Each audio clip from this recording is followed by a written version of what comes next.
The Middle East was a battlefield for most of the 20th century.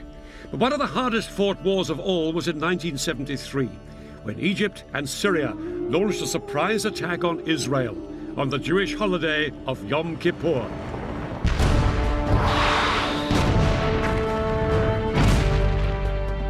For 3 weeks, the battle swung violently from side to side. It brought each within sight of victory and defeat. And it brought the superpowers, America and the Soviet Union, close to a nuclear showdown. The Israelis were in no doubt they were fighting for their country's very survival. For the soldiers of Syria and Egypt, it was a battle for Arab territory and Arab pride. In this program, I'll be revealing how Arab and Israeli commanders astonished each other with the boldness of their strategy. And I'll be finding out how both sides used the latest weaponry with shattering results. No 20th century conflict has been as lasting and bitter as the struggle between Israel and its Arab neighbors. This is the story of the biggest battle between them. It's still such a sensitive subject in Egypt that they wouldn't let us film there.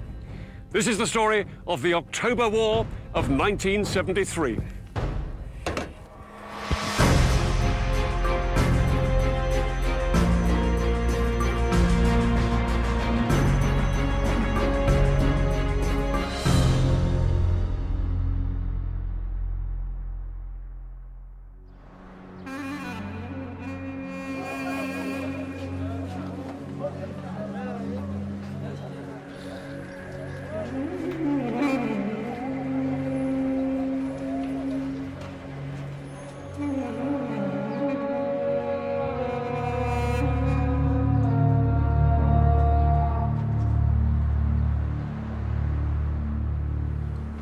This concrete security barrier here runs through Jerusalem and hundreds of miles to the north and the south. On this side live predominantly Muslim Palestinian Arabs. On this side, the largely Jewish population of Israel. The 8-meter-high barrier, which the Israelis started building in 2002, is the most powerful symbol of the hostility between Jews and Arabs, which still remains after nearly a century of conflict. The Israelis say that they built this barrier to keep out Palestinian terrorists. The Palestinians say it's just Israel's way of grabbing more of their land. And that's what this conflict has always been about: land. Land known at the beginning of the 20th century as Palestine. Back in 1917, the British controlled Palestine, and they promised the Jews a homeland here. The problem was, there were more than 10 times as many Arabs as Jews already living in Palestine. And as hundreds of thousands more Jews poured into the country, open fighting broke out between them. By 1947, things were so bad, the United Nations stepped in with a plan. This is how Palestine looked then. Lying on the eastern edge of the Mediterranean, it was bordered by Lebanon, Syria, Transjordan, and Egypt. The United Nations suggested partition. The Palestinians would keep land here, here, and here, and the Jews would have the rest. Jerusalem would be an open city shared by everyone. The Jews accepted the plan, and in 1948, they declared their independence as the State of Israel. But the Palestinians and the neighboring Arab countries rejected partition. War followed, and the borders changed once more. The Israelis took over Arab lands here in the north and along the Egyptian border, ending up with most of Palestine and most of the key city of Jerusalem.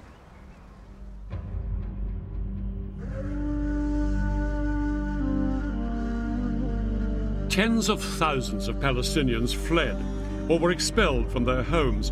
These refugees headed to neighboring Arab countries, creating a refugee crisis that lasts to this day. One night everyone was awakened to the sound of people. Go, go, the Jews are coming. I can still recall the voice and the ensuing chaos. Within a short period of time, the entire village was marching out, carrying bare essentials, bedding on a mule, some clothing, some food. The Arabs refused to recognize this new state of Israel, and their resentment at the loss of Palestinian homes and land grew. For their part, the Israelis felt vulnerable, surrounded on all sides by hostile Arab enemies. Over the next 20 years, there was regular fighting along the borders. In 1967, things finally came to a head. On the morning of June the 5th, Israel launched a preemptive strike against Egypt. It was followed hours later by attacks on Egypt's allies, Syria and Jordan. It would become known as the Six-Day War.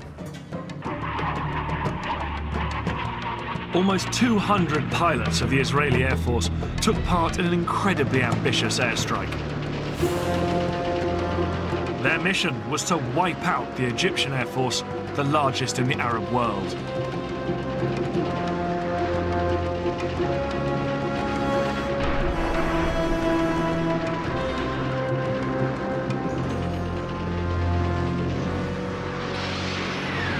In just under 2 hours, Israeli bombs destroyed almost the entire Egyptian Air Force before it had even got off the ground.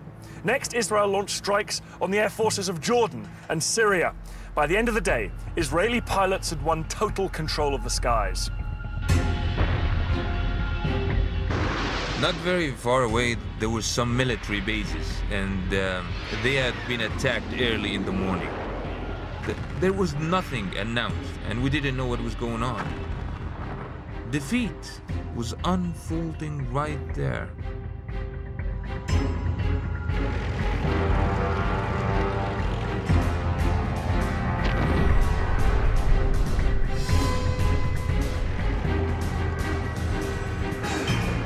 Israeli ground troops stormed into Syria, Jordan, and Egypt.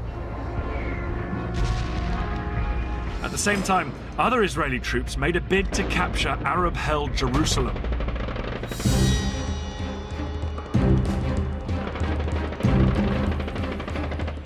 On June the 7th, just 2 days into the war, Israeli paratroopers charged through this gate into the old city.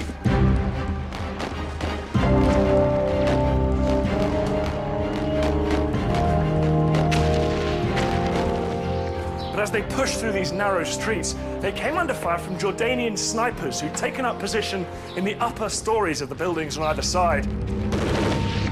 The Israelis pushed on. It took them a few hours to clear out these last pockets of resistance, but by early afternoon, the whole of Jerusalem was in Israeli hands. I took out the Israeli flag, which I carried with me the whole time, and waved it. I hung the flag on the fence. My commander, who was the toughest among us, was standing next to me. He burst into tears underneath his steel helmet. Another friend was weeping. A chain of bullets wrapped around his neck. In the days that followed, Israeli troops drove back the soldiers of Jordan, Syria, and Egypt. In 6 days, the Israelis had won the war. The defeated nations counted the cost.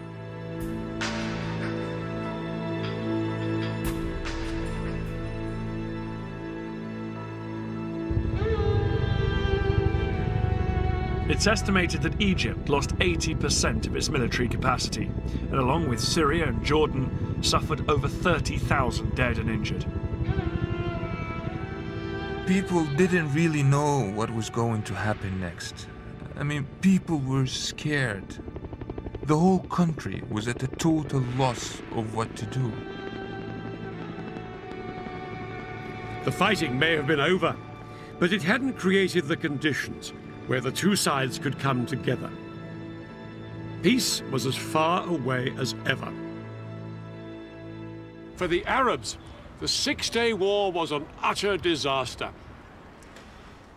Before this whirlwind campaign, Israel had been a tiny wedge of land, squeezed between Arab states, only 9 miles wide at its narrowest. Suddenly, it was a Middle East superpower, and 5 times the size. The borders had been pushed back to swallow a piece of Syria up here, called the Golan Heights. To the east, Israel had seized the West Bank, And in the south, it now occupied Egypt's entire Sinai Peninsula, a huge expanse of desert. From this newfound position of strength, Israel's leaders demanded that the Arab world recognize the state of Israel.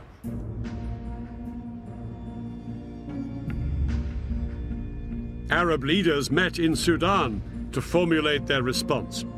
They were emphatic. They would not recognize Israel and insisted on a total Israeli withdrawal from the territories it had just occupied. Over the next few years, both sides became entrenched, and nowhere was this more visible than along the new border with Egypt.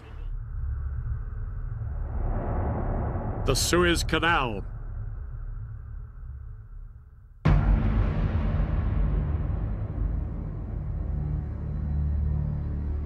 The canal is one of the world's busiest shipping lanes, allowing ships to pass between Europe and Asia without sailing round Africa.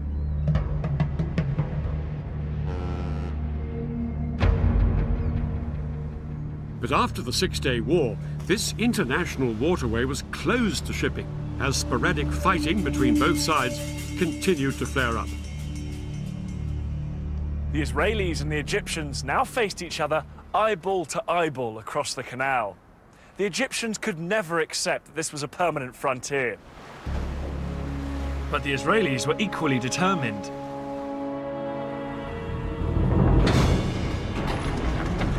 Egyptians now watched in horror as the Israeli military machine went to work. All along the Suez Canal, the Israelis built a massive network of walls, forts and trenches that became known as the Bar Lev Line.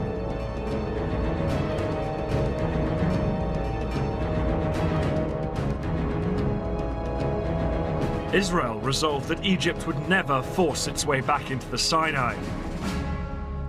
But they weren't just relying on the Bar Lev Line for defense. The Israelis also had a system for rushing troops to the front line.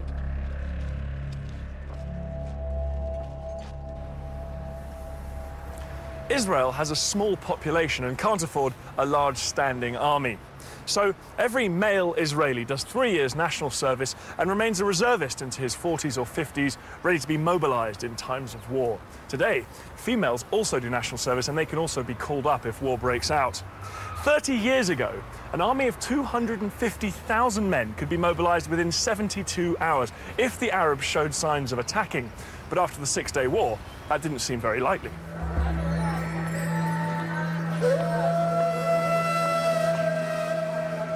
The Israelis had practically destroyed Arab air power. Israeli intelligence was now sure the Arabs wouldn't try anything until they'd rebuilt their air forces. And that would take another 10 years. The Israelis were now supremely confident that if their neighbors so much as twitched, they would batter them into submission once more.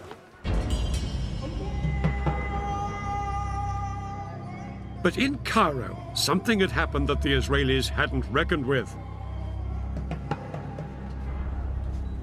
A new Egyptian president with a new sense of purpose, Anwar Sadat. When Sadat came to power in 1970, Egypt was still a demoralized country, smarting from the loss of the Sinai. Sadat was considered a moderate by many, but one of the first things he did was appoint a dynamic and popular new military commander, General Saad el-Shazli. Shazli was given the job of revitalizing Egypt's poorly trained and under-equipped army, because Sadat was determined to do what the Israelis least expected: fight back. Sadat had decided that the only way to win back the Sinai from the Israelis was to make war on them. His plan was to launch a spectacular crossing of the canal and retake a strip of land in the Sinai. Sadat hoped that this would force the Israelis to negotiate a withdrawal from the rest of Sinai. But for this plan to work, Sadat was going to need help. Sadat found a willing ally in the Soviet Union, as the Israelis had with the USA. In the 1970s, both the United States and the Soviet Union were adamant that neither superpower would dominate the oil-rich Middle East. The Soviets provided Egypt with the latest surface-to-air missiles, called SAMs.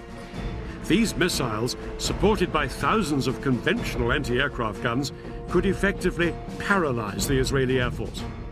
The Egyptian commander, General Shazli, would not have to rely on his weakened air force to deal with Israeli warplanes.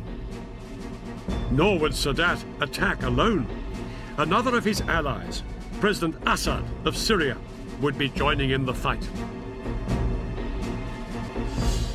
The key to the Egyptian plan was a surprise coordinated ground attack on Israel. The Syrians would attack on the Golan at exactly the same moment as the Egyptians struck along the entire length of the canal. But Shazli knew that no matter how stunned the Israelis might be by this two-pronged offensive, they would soon counterattack with their most lethal weapon, their air force. And that was where the SAM missiles came in. Shazli concentrated his SAMs along the Suez Canal. These missiles could bring down any Israeli planes that came within 15 miles.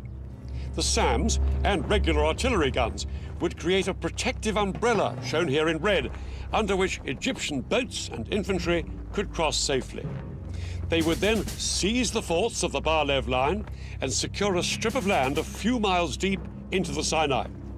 The date of the attack was set for October the 6th, when the tides would give the most favorable conditions for crossing the canal.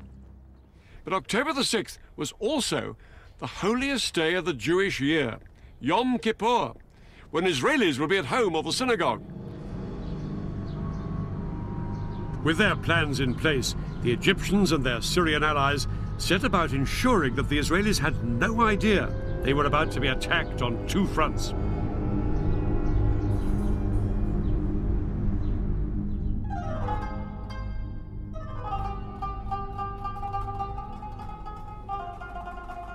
The Egyptians put into effect a complicated deception plan to try and lull Israeli military intelligence into complacency. They had been gradually mobilizing their reserves, but at the beginning of October, they demobilized 20,000 men and sent them home. From what the Israelis could see, it didn't look like the Egyptian army was gearing up for war. As for the Egyptian soldiers based beside the canal, they were told to act as if nothing much was up. They could go swimming and bask in the sun in full view of the Israeli troops in the forts of the Bar-Lev line. Any military activity the Israeli lookouts did spot appeared to be just another regular exercise. By day, they watched as Egyptian troops came close to the canal to carry out maneuvers.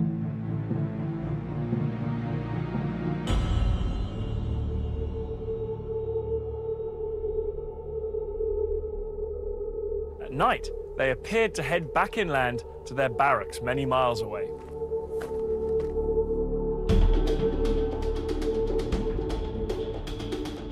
Hundreds of miles to the north, the Syrians on the Golan appeared to be doing the same.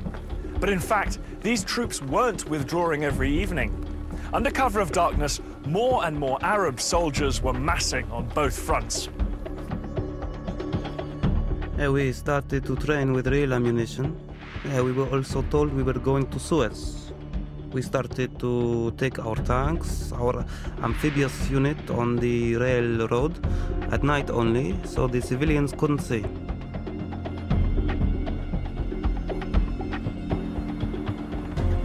Reports of all this Egyptian activity were given to the heads of Israel's military intelligence.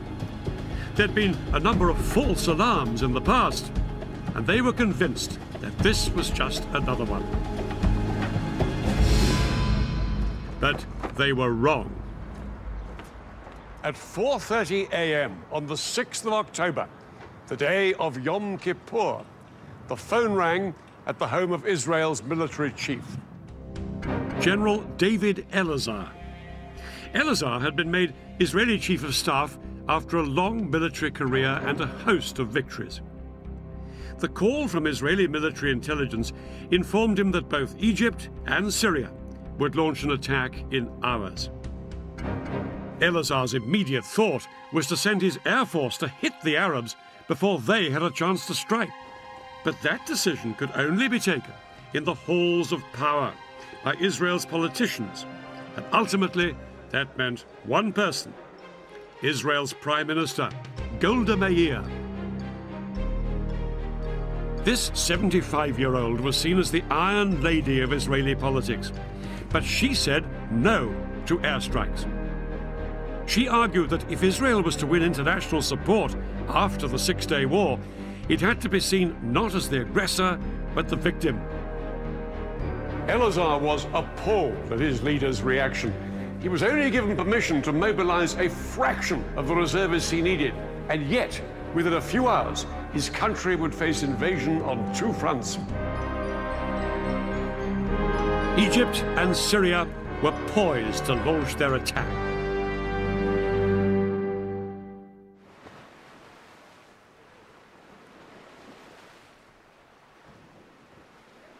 Just before 2 o'clock, the Egyptians put their part of the plan into action.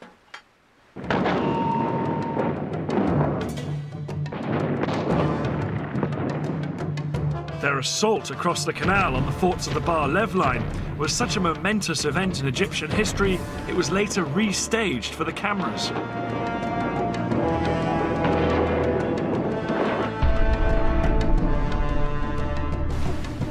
Thousands of Egypt's best-trained commandos crossed the Suez Canal in rubber dinghies. They landed on the east bank in the gaps between the forts of the Bar Lev line. The Egyptian commandos then scrambled up the high sand ramparts. They attached rope ladders to make it easier for the soldiers following on behind them.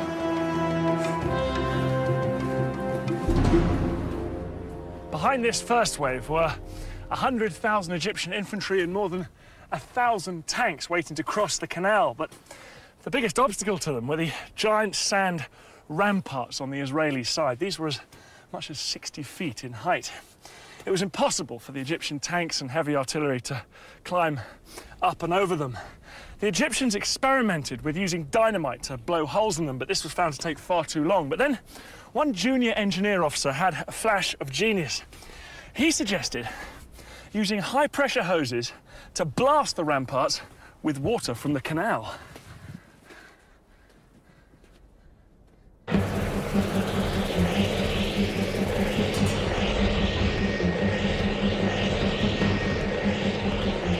It was an extraordinary idea which would have to work if the entire Egyptian assault was to be a success. 4 hours into the attack, and with fighting raging around them, the Egyptian engineers finally broke through the ramparts, and the first tanks started to pour through. I never believed I would see the day when I was in Sinai. But this was actually Sinai. I looked back at the West Bank and all the green on the other side, and to the east, all I could see is desert. It was good feeling. The eastern bank of the canal now became a battlefield. The Israelis manning the forts sprayed machine gun fire at their Egyptian attackers to try and stem the tide. But within 2 hours, 23,000 of Egypt's infantry were on the east bank and had advanced up to 1 mile into Sinai.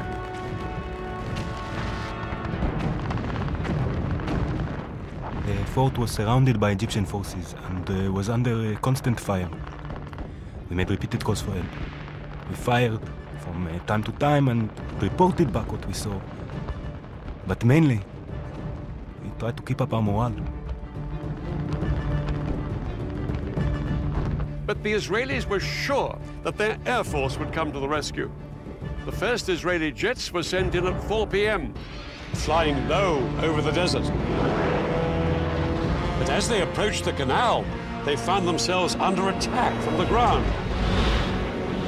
The Egyptian SAM missiles and anti-aircraft guns caused havoc. As Israeli planes were shot down that afternoon, it soon became clear that Egypt's elaborate air defense umbrella was working.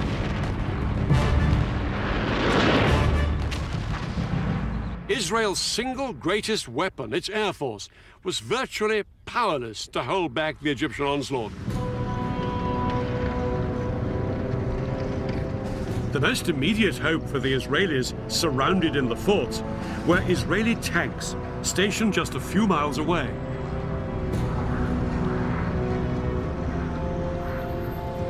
The Israeli tanks raced towards the canal. They thought they'd throw the Egyptians back as easily as they had done in 1967. But as they got closer, they found themselves coming under attack from a weapon they'd never faced before. The Saga missile. This Soviet-made weapon was specifically designed to punch through the thick metal armor of tanks. Yet it was small enough to be carried onto the battlefield in a backpack. Unlike bigger anti-tank guns, the Saga could be set up in moments.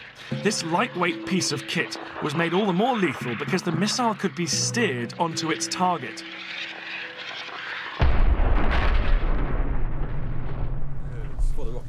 Today, Dan and I have come to the Royal Marines Commando Training Centre in Devon. We're going to find out why Egyptian foot soldiers found the new generation of anti-tank weapons so useful. A modern-day equivalent of the Saga is called the Javelin. It costs £75,000 to fire one missile, so I'm being shown the ropes on a simulator. Okay, so as you're looking through the eyepiece now, Daniel, hopefully you're seeing exactly the same pictures I'm going to see on the computer screen. Yeah. Rather than firing off a real missile, the Javelin trainer uses a laser system.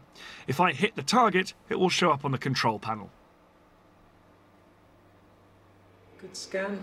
Oh, there's one up there on that ridge line. Okay, so well pinged, well spotted that one. Here's another one. He's coming straight towards me, this one. Okay, so I'll make that your priority target because it's a direct threat to you. Okay. Activate the seeker and release. Alright, he's going behind a few little hillocks and things, but... Okay, now we're in seeker field of view. So what you're going to do, you're going to decide to engage that vehicle. So squeeze and hold left-hand trigger. Squeeze and release right. Well done. Let's see how we do. Just watching it now. Just watch it's nice time to do does. anything.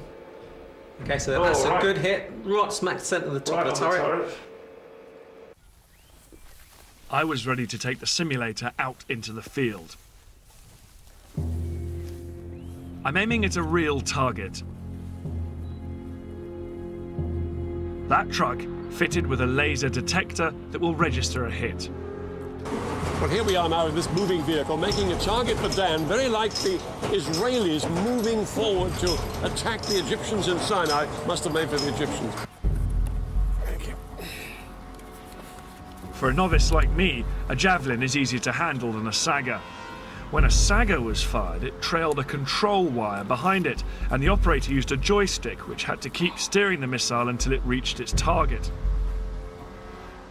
Oh, I think I can see something now. A hit required good training and a steady hand. I was going to have a pop at them. With the Javelin, all I have to do is get the truck in the sights, lock the guidance system onto it, and fire. No, he's just popped out now. You just see the smoke from his exhaust. Activating the seeker. Okay. Okay, I'm going to go for it. Go for it. At least, that's the theory.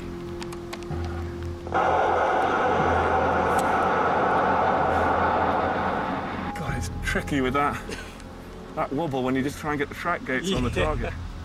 Did I miss? Fortunately, that's a no result, which means you've missed. I really had no idea where Dan was. This is where your speed of duel starts to come into it now. His state-of-the-art Javelin can hit my vehicle from over 2 kilometers away, a similar range to the Sagas in 1973. No wonder the Israeli tank drivers were taken by surprise as they headed towards the Suez Canal. They simply couldn't see the Egyptians lying in wait with the Sagas.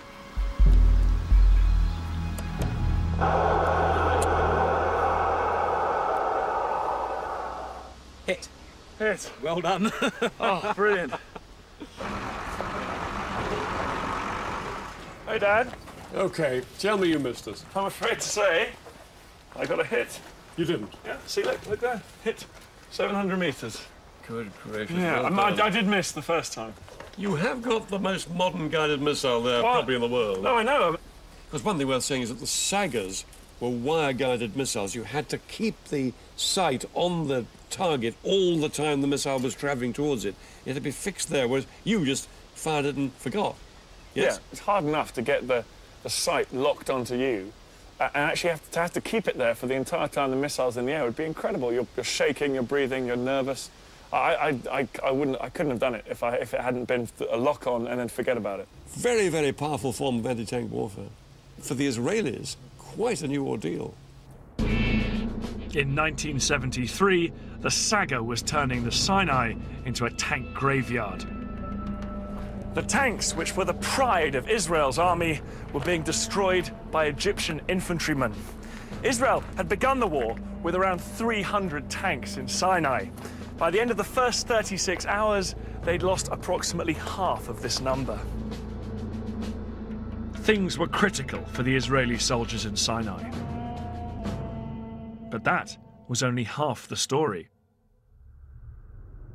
At the same time the Egyptians launched their attack, the Syrians had launched their bid to retake the Golan Heights.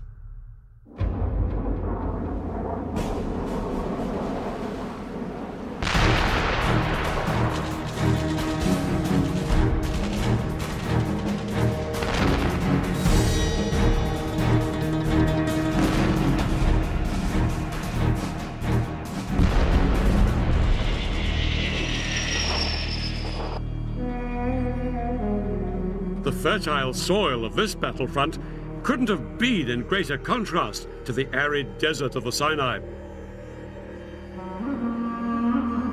The Golan Heights had been a valuable prize when the Israelis captured them in 1967.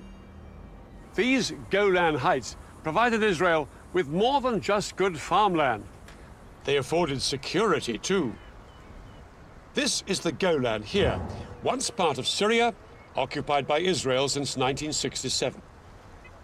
The area is no more than 15 miles wide, and it ends with a steep slope down to the River Jordan.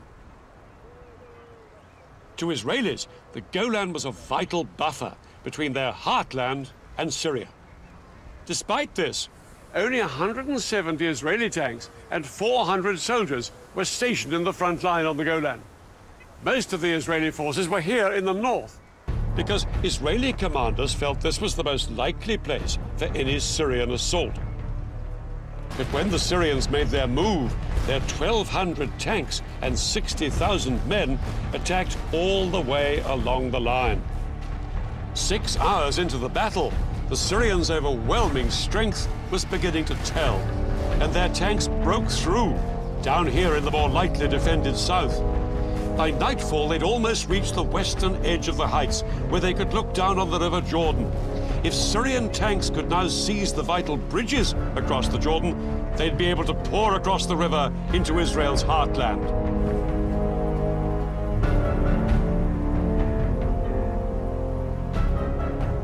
For Israeli soldiers in bunkers along the front line of the Golan Heights, the first day of the war had been a disaster. Their strong defensive positions had done little to halt the Syrian advance.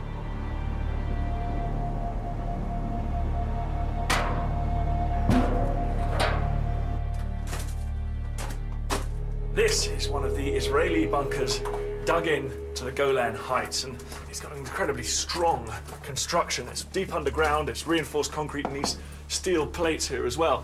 The amazing thing about 1973 is these strong points were so difficult for the Syrians to take, they didn't even bother trying.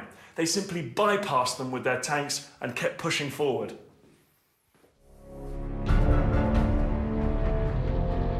By the end of the day, the Syrians had taken almost the entire southern half of the Golan Heights.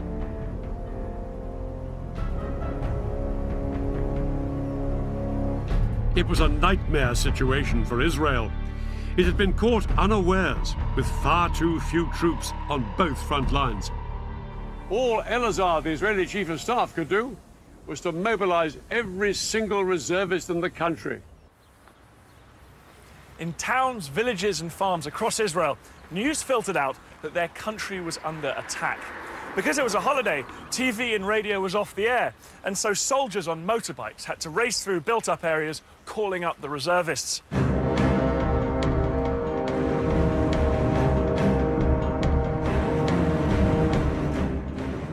I was in my kibbutz on Yom Kippur when I heard the planes taking off from the Air Force base in the area. I drove with another member of my kibbutz, who was also a company commander, to our assembly point. On the way, we said that whatever was happening, we'll probably be back home in a day or two.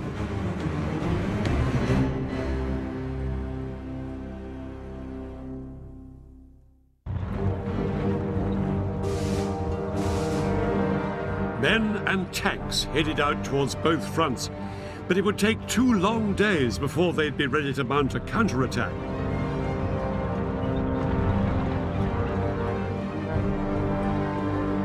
Then, on October the 8th, David Elazar announced to the world that his army had finally gone on the attack. This morning, we started our counterattack, and we shall break and destroy completely all the attacking forces. Elazar's first push was in the Sinai Desert.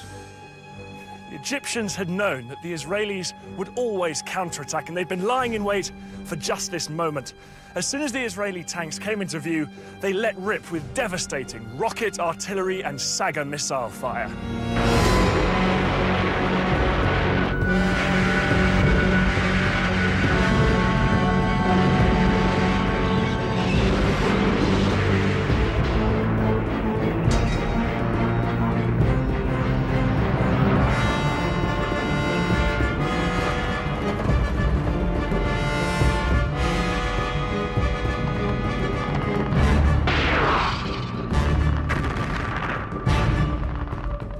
The Israelis suffered heavy casualties all day.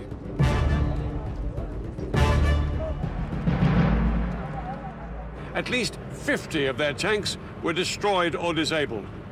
To the Israelis, it was abundantly clear this was no longer the poorly trained Egyptian army they'd fought in the past.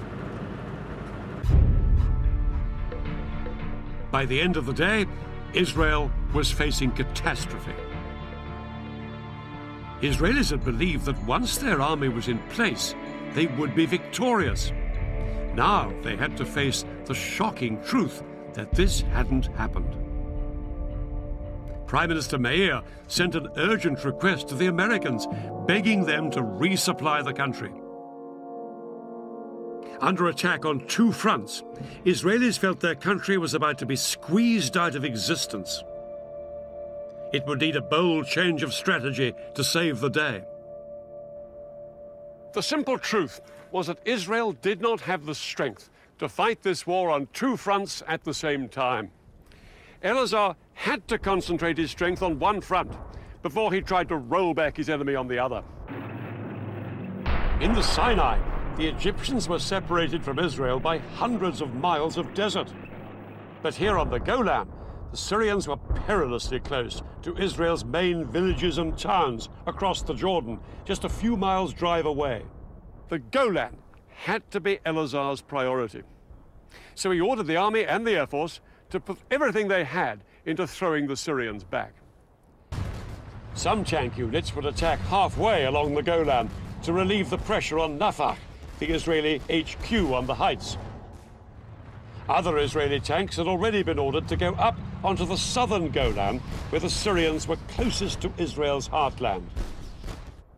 Their commander had been told bluntly, "You are Israel's last hope." But one thing in their favor was that the Syrians had made an extraordinary decision to halt up on the high ground rather than press on towards the River Jordan. It gave the Israelis vital breathing room to cross the river and move up towards the Golan.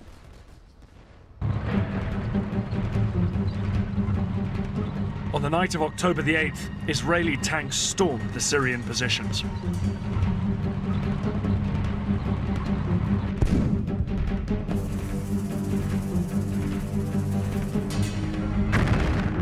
The fighting raged around the clock. The Soviets had given the Syrians their latest infrared night fighting equipment. The Israelis had nothing of the kind. And that meant during the hours of darkness, the Syrians could identify the Israeli tanks and cause horrific casualties. I scanned the area with my scope and picked up a pair of infrared lights coming directly at me. I took another look. The headlamps were still approaching. The Syrian was targeting in on us. Driver, back up, I screamed. And the tank rocked back till we came to a stop.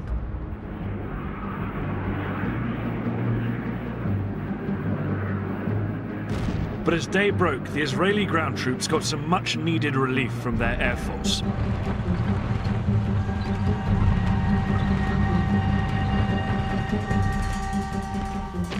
Throughout the rest of the day, however, the Israelis fought desperately to hold the line. The Israelis knew that if they gave way here, their country faced a real threat of extinction. Losses mounted on both sides, but as the battle progressed, it became clear that despite some Syrian technological advantages, the Israeli tanks had thicker armor, and the Israeli crews could fire more quickly and more accurately than their Syrian counterparts. After 4 days of combat, I wasn't particularly worried by the Syrian tanks. It was enough to locate them and to have them come out to meet us, and victory would be ours.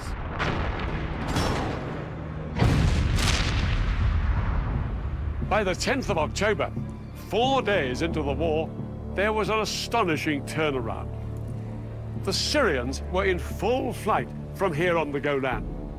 Israel's tanks chased them into Syria itself, and soon the Israelis were within shelling distance of the Syrian capital Damascus, just 30 miles off that way. Syrian President Assad sent a message to President Sadat, urging the Egyptian leaders to do something to relieve the pressure on Syria. And now Sadat made a momentous decision. Down on the Suez Canal, Sadat ordered his men to thrust way beyond the strong defense line they had established on the east bank of the canal. Their objective, strategic passes through these mountains. But to get there, they'd have to leave the safety of their SAM missile umbrella way behind them. It was a high-risk strategy, and Shazli was appalled by the decision. But Sadat was immovable.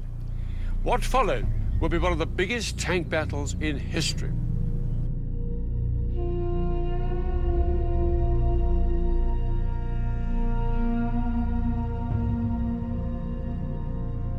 "25 miles east of the canal, Israeli tank commanders were well dug in on high ground in good defensive positions. Across the open desert, they could see the sand being kicked up by hundreds of advancing Egyptian tanks.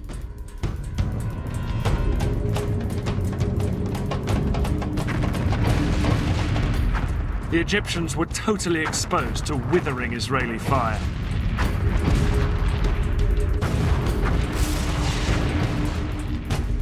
But over the following hours, the Egyptian tank brigades repeatedly tried to push further east into the Sinai.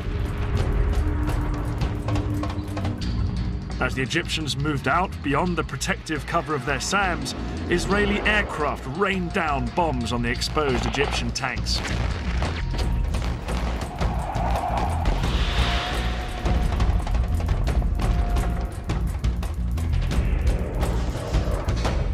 The Israelis' skillful use of their tank guns meant that they pulverized the Egyptians exposed down on the open ground.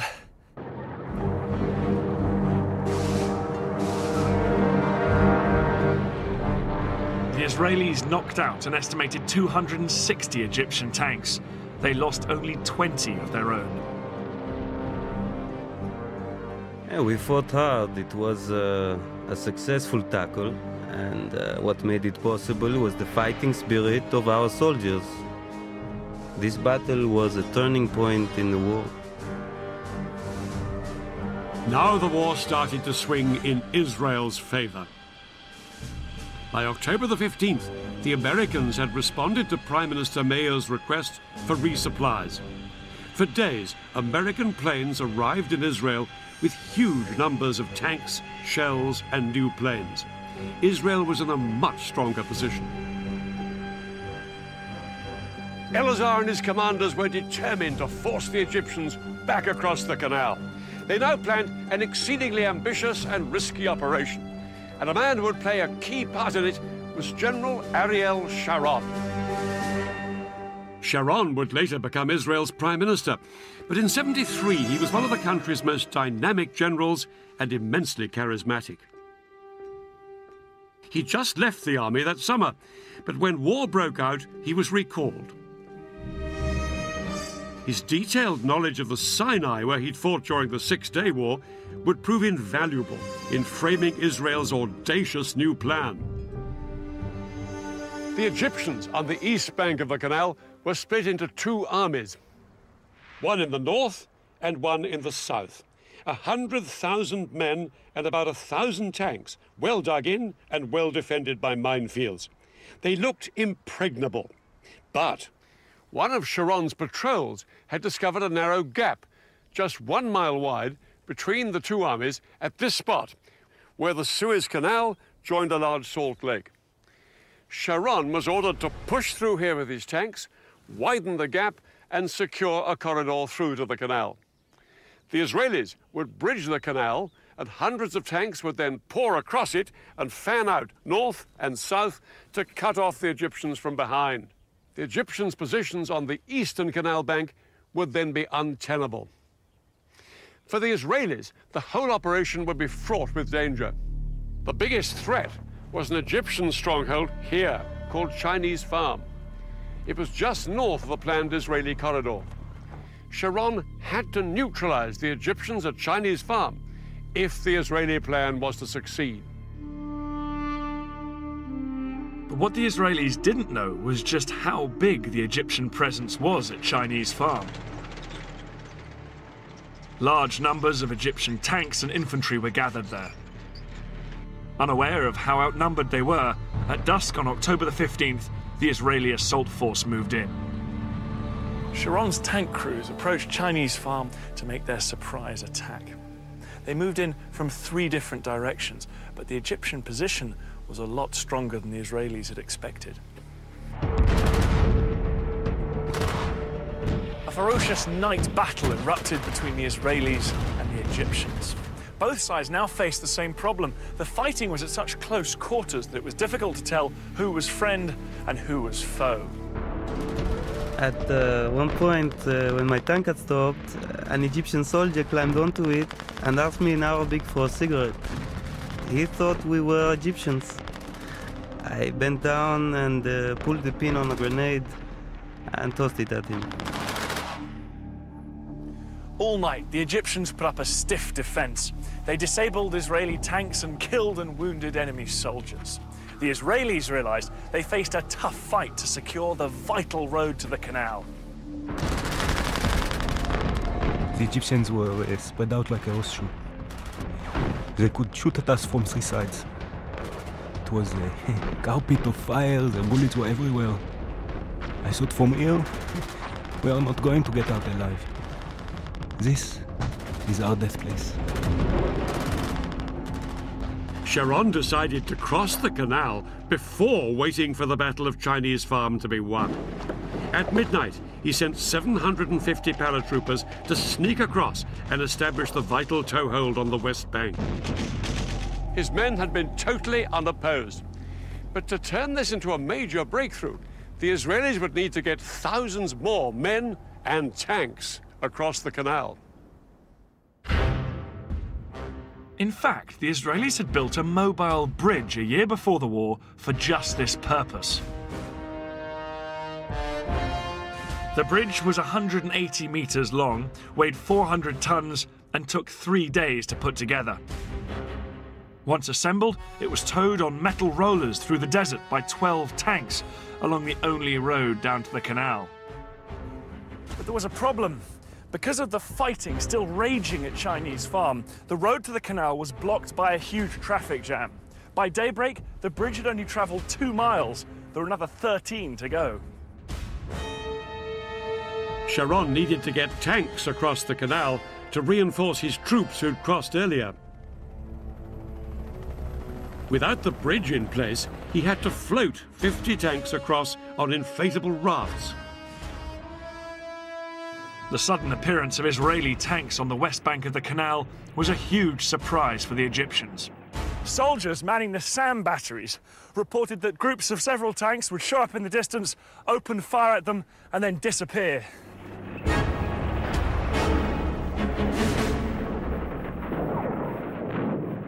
Later that day, on the evening of October the 16th, the Israeli Prime Minister Golda Meir triumphantly told the Israeli parliament their troops had crossed the canal into Africa.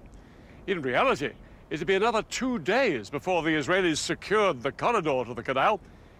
It wasn't until October the 19th that the bridge was finally in place.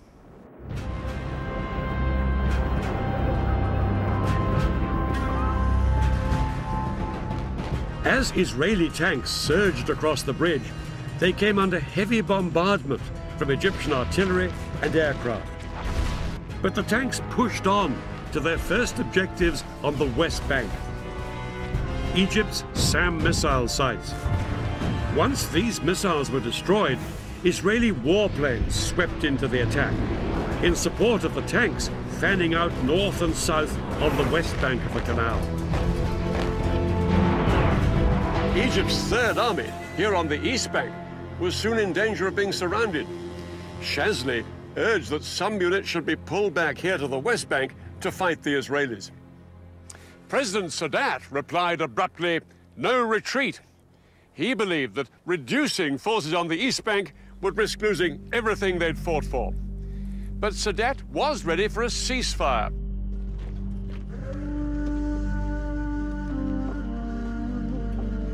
It was announced on the 22nd of October. The Israelis agreed to the ceasefire as well, but in reality ignored it and pushed on south to secure more land west of the canal.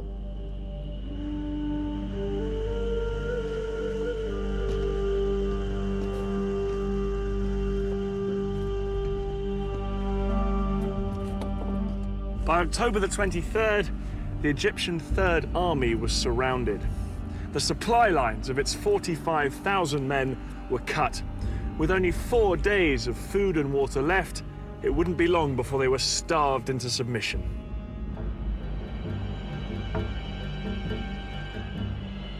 Some Egyptian soldiers were so desperate they surrendered. Others hung on. No food come to us, no munitions come to us, no evacuation of any injured, no water, and we didn't need gas because we weren't going anywhere. And just when it seemed to be over, the war took a dramatic turn. It was at this critical moment that Egypt's most powerful ally, the Soviet Union, made one final bid to help the Egyptians. The Soviet president, Leonid Brezhnev, told the Americans unless they agreed to send a joint US-Soviet peacekeeping force to the Middle East, he would send Soviet troops on their own. The Americans were determined that no Soviet troops would enter the Middle East. In a sudden escalation, America put its nuclear forces on alert. US nuclear missiles were readied in their silos, and 2 aircraft carriers with nuclear strike forces were ordered to the eastern Mediterranean. The implied threat of nuclear war forced Brezhnev to make a choice: to escalate or to climb down.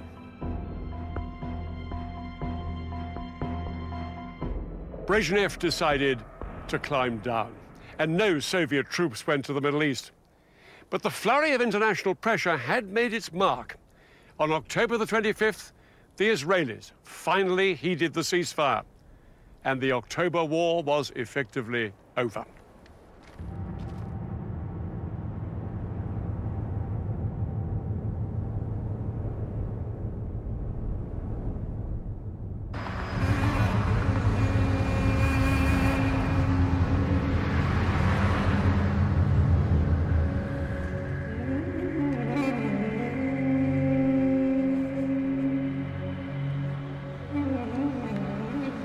It's hard to say who was the clear victor in this war.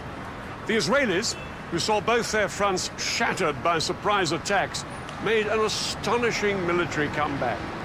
But the Arabs gave Israel a real shock. For many Israelis, the 9,500 soldiers killed or wounded during the October War was an unacceptably high price to pay. They blamed their government for failing to heed the warnings that war was imminent. Israeli confidence was shattered. They were no longer the invincible military power that they had thought they were.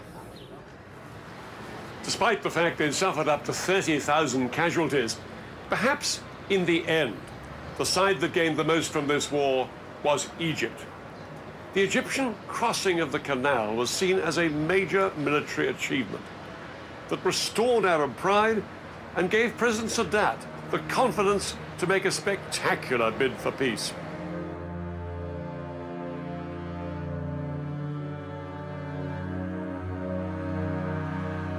In November 1977, the Egyptian president, Anwar Sadat, arrived in Israel, and in the Israeli parliament in Jerusalem itself, he became the first Arab leader to recognize the state of Israel.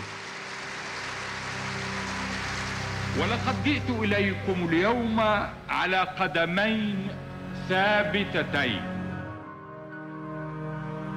Israel and Egypt were now on the road to peace, which culminated in 1982 with what Sadat had always wanted: a complete Israeli withdrawal from the Sinai.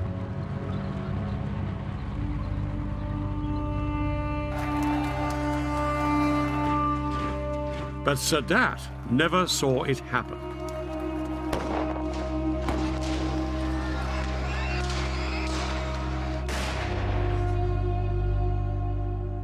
On October the 6th, 1981, the 8th anniversary of the war, Anwar Sadat was assassinated by gunmen opposed to his peace treaty with Israel.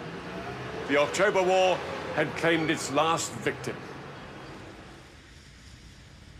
The war didn't sort out the fundamental disputes between the Israelis and the Arabs. In fact, technically, Israel is still in a state of war with Syria. All the treaties and all the talking still haven't brought peace to this part of the Middle East. And this barrier is a powerful reminder that the conflict with the Palestinians over who owns the land remains unresolved to this day.